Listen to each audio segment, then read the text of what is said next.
امين، ربنا يتقبل يا الله رب. يخليك. ده دعاء ديني طبعا في مناجاة.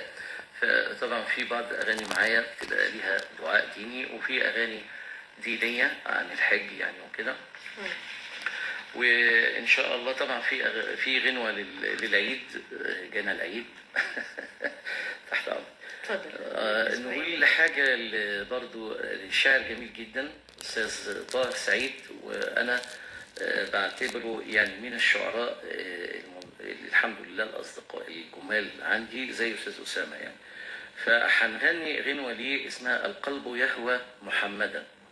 هي غنوه صغيره وان شاء الله تحوز اعجابكم.